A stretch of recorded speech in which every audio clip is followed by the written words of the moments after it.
Hi மக்களே, இன்னைக்கு நம்ம என்ன சமைக்க போறோம் அப்படின்னா மத்தி மீன் சமைக்க போறோம். மத்தி மீன் நம்ம வாங்கிட்டு நல்லா க்ளீன் பண்ணி வச்சாச்சு. நல்லா பெரிய பெரிய மீனா இருக்கு மத்தி மீன். ஒரு 3 பச்சை மிளகா, 3 தக்காளி, மாங்காய் நல்லா காயா இருக்குது, மாங்காய், வெண்டிக்காய். ஓகே, நிறையா வரேன். ஓகேவா?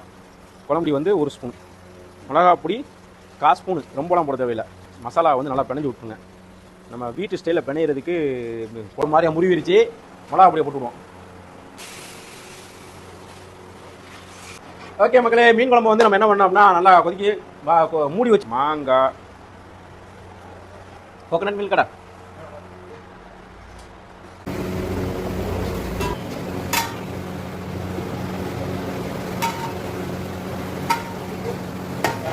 இருக்குது பாருங்க மீன் கறி. நிமித்தி வச்சு